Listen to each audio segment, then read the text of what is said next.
கிறிஸ்துவுக்குள் பிரியமானவர்களே, இப்பொழுதும் கூட ஒரு வேதப்பகுதியில் நான் உங்களுக்காக 2 வசனங்களை வாசிக்கிறேன். சங்கீதம் 146வது சங்கீதத்துடைய 3வது வசனமும் 4வது வசனமும். பிரபுக்களை ரட்சிக்க திராணி இல்லாத மனுபுத்திரனை நம்பாதீர்கள். அவனுடைய ஆவி பிரியும். அவன் தன் மண்ணுக்கு திரும்பான். அந்நாளிலே அவன் யோசனைகள் அழிந்து போகும் என்று சொல்லி சங்கீதக்காரர் தாவீது ராஜா அந்த இடத்துல ஒரு காரியத்தை நாம் சொல்வதை நாம் தெளிவாய் நாம் பார்க்க முடிகிறது. ஏன்னா சங்கீதக்காரர் தாவீது ராஜா இந்த வார்த்தையை நமக்கு திட்டப்படுத்துகிறார் என்று சொன்னால், இந்த பூமியில எதுவுமே நிரந்தரமானது இல்லை என்று சொல்லி நாம் தெளிவாக நாம் பார்க்கிறோம்.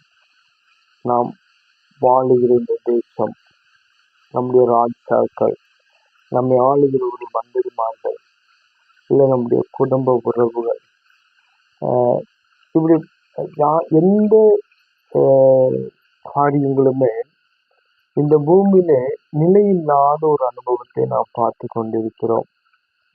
மனிதர்கள் அப்பப்ப நமக்கு சில உறுதிமொழிகளை சொல்வது உண்டு. மனிதர் நம்முடைய வாழ்க்கையில நமக்கு தேவையான சில ஆலோசனை சொல்லுகிறார்கள். சில பேர் நமக்கு உதவி செய்கிற ஒரு அனுபவத்தை நம்ம பார்க்கிறோம்.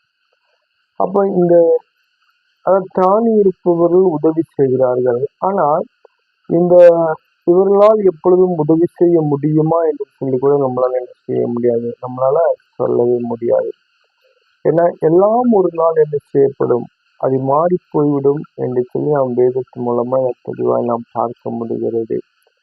நம்மை சுற்றி இருப்பவர்கள் கூட அநேக நேரங்கள் நினைக்கிறார்கள், நமக்கு உதவி செய்கிறார்கள், நம்முடைய காரியங்கள் எல்லாவற்றையும் பார்க்கிறாங்க. ஆனாலும் அந்த ஒரு குறிப்பிட்ட நாட்கள் வரும்போது அதெல்லாம் என்ன செய்யப்படுது, மறைந்து போகிறதான ஒரு அனுபவத்தை நம்ம பார்க்கிறோம். அதுபோலதான் மனிதனுடைய யோசனைகளும். இன்னைக்கு அநேகருடைய வாழ்க்கையில அநேக யோசனைகளை நாம் கேட்டு வாழ்ந்து கொண்டே இருக்கிறோம். இந்த யோசனைகள் எல்லாம் எவ்வளவு நாட்கள் இருக்கும் என்று சொன்னால், அந்த மனிதன் இந்த பூமியில வாழ்கிற வரைக்கும் மட்டும்தான் இருக்கும். அந்த மனுஷன் இந்த பூமியை விட்டு மாற்றப்படும் போது அந்த யோசனைகளும் மாற்றப்பட்டு போய்விடும். அதுக்கு பிற்பாடு நாம் என்ன செய்வோம், இன்னொரு மனிதனுடைய ஆலோசனையை நாம் தேடி நாடி ஓடி போவதுதான் ஒரு அனுபவம் உண்டு.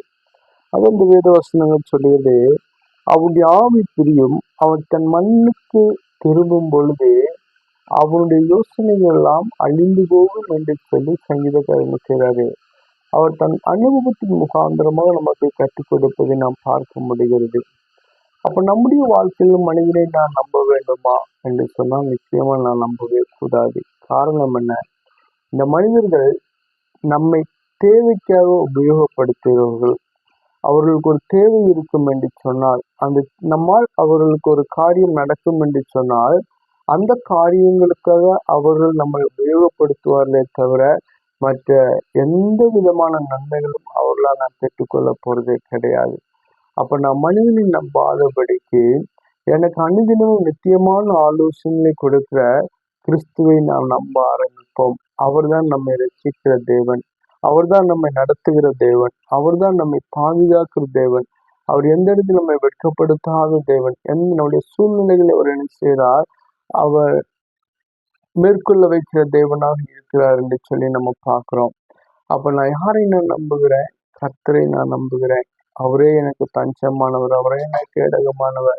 என்று அந்த பூமியில மனுஷனுடைய வார்த்தைகளானது அது என்ன செய்யப்பட்டு கொண்டிருக்கிறது, அது வஞ்சகமும் அது மனுஷனை ஏமாற்றப்படுகிற வார்த்தைகளாக இருக்கிறது. ஆனால் ஆண்டவர் ஒரு மனுஷனை வஞ்சிப்பதும் கிடையாது, ஒரு மனுஷனை ஏமாற்றுவதும் கிடையாது. அவரை நம்பு வருகிற பிள்ளைகளை வெட்கப்படுத்துவதும் கிடையாது. அவரே நம்முடைய ரட்சியராகிய கர்த்தராய் இருக்கிறார் என்று சொல்லி வேதத்துல பார்க்கிறோம். அதனால நம்முடைய நம்பிக்கை நம்முடைய ஆண்டவராய் இருக்கட்டும். அவர்களுடைய ஆலோசனை நிலைநிற்போம். கர்த்தர் நமக்கு பெரிய காரியங்களை செய்வாராக. ஒரு நிமிஷம் நான் செவிப்போம். மகா இரக்கமும் கிருபை நிறைந்த எங்கள் அன்பின் பிதாவே, ஆண்டவர், நாங்கள் அநேக நேரங்கள் ஆண்டவரே அப்பா இந்த பூமியில நிலையில்லாத மனிதனிடத்தில் ஆண்டவரே நாங்கள் ஆலோசனை கேட்கிறோம் ஆண்டவரே. அப்போ அந்த நிலையில்லாத மனிதத்தில் ஆலோசனை நாங்கள் கேட்கும் பொழுது ஏசப்பா அந்த ஆலோசனை எல்லாம் ஒரு நாள் அழிந்து போகும் என்று சொல்லி நாங்கள் ஒரு நாளும் நாங்கள் யோசிப்பதில்லை ஆண்டவரே. ஆனால் அழியாத நீண்ட வசனமானது ஆண்டவரே. அப்பா நாங்கள் சோர்ந்து போய் இருக்கும் பொழுதோ, நாங்கள் சஞ்சலப்பட்டு இருக்கும் பொழுதோ, நீர் எங்களுக்கு ஆலோசனை கொடுக்கிற தேவன் என்று சொல்லி நாங்கள் பார்த்தோம் ஆண்டவரே. உம்முடைய ஆலோசனைக்கு நினைப்பவர்களுடைய வாழ்க்கையில கர்த்தர் பெரிய காரியங்களை, நன்மையான காரியங்களை செய்து கொடுப்பதற்காய் சோதரம். கர்த்தர் பெரிய காரியங்களை செய்யுங்க. இதை கேட்கிற உடைய பிள்ளைகளை ஆசீர்வதிங்க. பிள்ளைகளுடைய போக்கில் உள்ள கிருபையும் பாதுகாவல் இருக்கட்டும். பலவீனங்களை மாற்றுங்க. இயற்கை நிலைக்கு நீங்க பாதுகாத்துக் கொள்ளுங்க.